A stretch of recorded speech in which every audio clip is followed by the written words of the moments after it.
Hola hijos, muy buenos días. Bienvenidos a esta sesión de filosofía. Hoy lunes 30 de marzo de los corrientes. Hijos, quisiera yo hablarles de lo siguiente. La clase pasada nosotros veíamos un poquito acerca de lo que era el materialismo y el idealismo. No sé si lo recuerden. Cuando hablábamos de estas dos posturas diferentes entre Platón y Aristóteles. Pero vamos a ver qué nos decía cada uno. Aristóteles nos decía que no existe forma sin materia, ni materia sin forma, ¿sí? Mientras que para Platón nos decía que la materia es solo una apariencia de lo real. Las ideas en sí son el verdadero objeto de estudio válido. De ahí nosotros veíamos que se desprendían dos corrientes filosóficas muy tempranas, pero que ya no servían, si bien es cierto, para el estudio de nuestra clase. Me refiero al materialismo y al idealismo.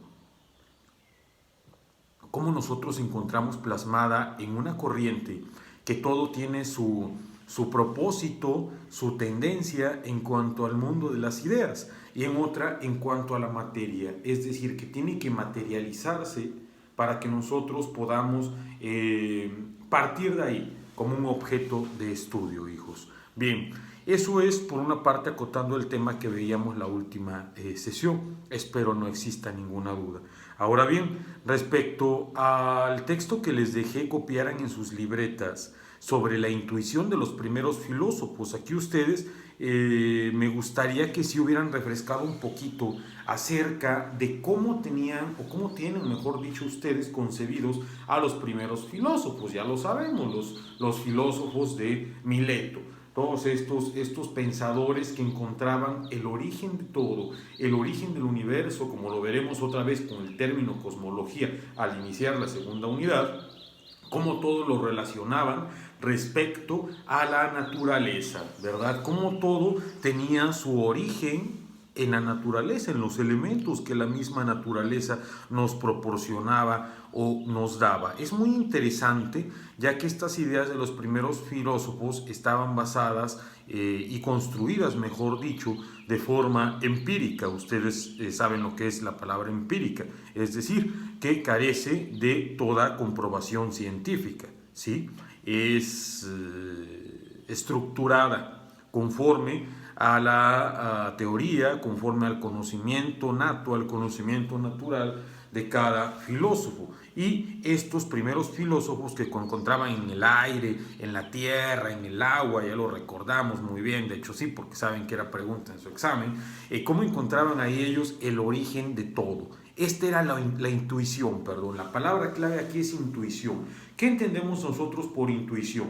Cuando nosotros presentimos o concebimos algo de manera primera, de manera primaria, para que esto nos pueda conllevar al estudio o al conocimiento, escuchemos bien, o al conocimiento de algo, al conocimiento de una verdad que nosotros lucharemos y discutiremos porque sea una verdad absoluta, porque es una verdad que nosotros vamos a defender con argumentos, con nuestro punto de vista, y que si bien es cierto, pues muchas veces podremos comprobar. Ellos les era muy difícil comprobar. No sé si recuerden que veíamos por aquí a uno de los primeros filósofos, Tales, no lo sé, y enseguida se nos venía otro filósofo más, Anaxímenes, Anaximandro, y venían derrumbando la teoría una del otro, la venían enriqueciendo, de plano ni siquiera se metían con ello.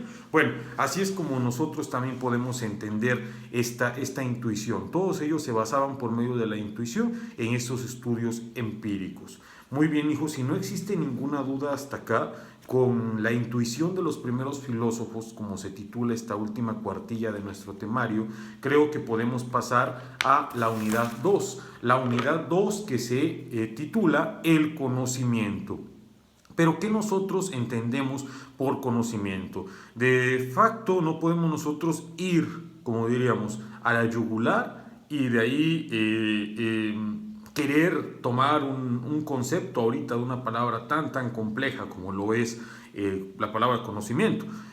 Imagínense, solamente Aristóteles hace un verdadero estudio profundísimo respecto al conocimiento.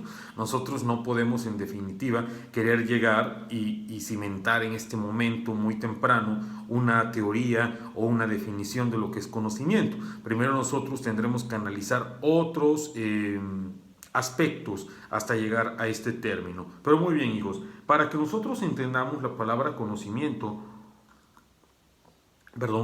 deberemos de partir de cómo trabajan nuestros sentidos, cómo nuestros sentidos están sin descansar a cada momento, a cada instante, captando información de todo aquello que nos rodea, de lo más mínimo hasta lo más interesante, lo más exacto, ¿verdad? Todo esto que se lleva hasta dónde, hasta nuestro pensamiento, que es donde se procesa toda esta información. Pues, ¿qué creen? Este proceso fundamental es donde nosotros podemos encontrar el conocimiento, ¿vale?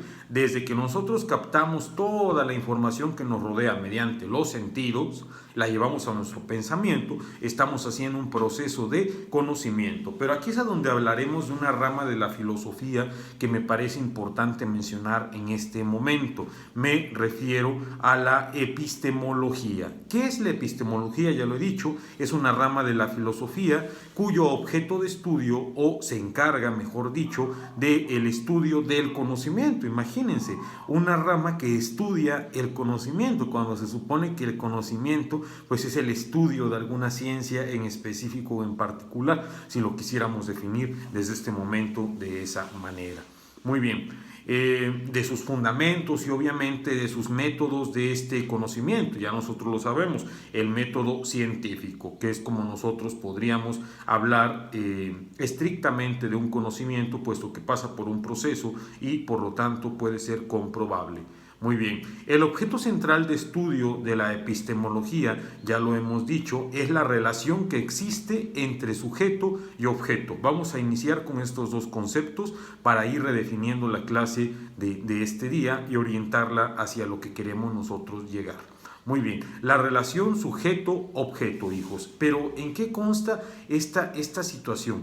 Para la epistemología, el sujeto se concibe como el elemento que conoce, el sujeto, el elemento que conoce, que percibe el mundo a través de los sentidos. Ya lo habíamos dicho al inicio de este tema, ¿verdad? Y lo explica. Al mismo tiempo va a emitir juicios de valor, es decir, juicios que lo caracterizan a través del lenguaje humano, a través del lenguaje que nosotros manejamos, desde luego con sus reglas, etcétera, ¿no? Muy bien. En sentido estricto se entiende entonces al sujeto como el mundo interior del ser humano. Aquí es a donde entra ya la disertación un poquito, la complicación. Su conciencia e intelecto. Repito, en sentido estricto vamos a concebir al sujeto como el mundo interior del ser humano, hijos. Su conciencia e intelecto. Muy bien, en sentido amplio se entiende al sujeto, va a variar un poco, como toda la naturaleza del ser humano, al conjunto de sentidos y facultades que lo caracterizan, es decir, cómo está conformado el ser humano de pies a cabeza. Muy bien, desde la perspectiva epistemológica, como ya lo hemos mencionado, puede decirse que el sujeto es lo que subyace al hombre, es decir, lo que se considera su ser más íntimo y profundo. Por otra parte, tendremos ya la propia definición de objeto, que para la epistemología es considerado lo que está frente al ser humano y que puede ser conocido por él mismo. Nos damos cuenta cómo entre la relación sujeto-objeto surge la cuestión de tener duda de lo que está frente a nosotros, llevarlo por un proceso que desde luego se analizará en el pensamiento y ahí poder llegar al conocimiento. Yo les aseguro que el creador del método científico, a ver si alguien ahorita me lo puede comentar en el momento en que yo lo estoy mencionando aquí en el video, ya lo dije varias veces en clase, No solamente dijo, hoy amaneció lunes y hoy voy a crear el método científico. No, tuvo que pasar o experimentar por un proceso el cual le llevó a conocer cuáles eran los pasos para alcanzar un resultado, obviamente pasando por una hipótesis, pasando por tantos y tantos procesos, hasta llegar al resultado final que tenía que cuadrar perfectamente, no con su propio concepto, sino con el concepto mismo de la realidad. Muy bien, es aquí hasta donde termino esta primera intervención. Si existen dudas, es el momento de que las manifestemos.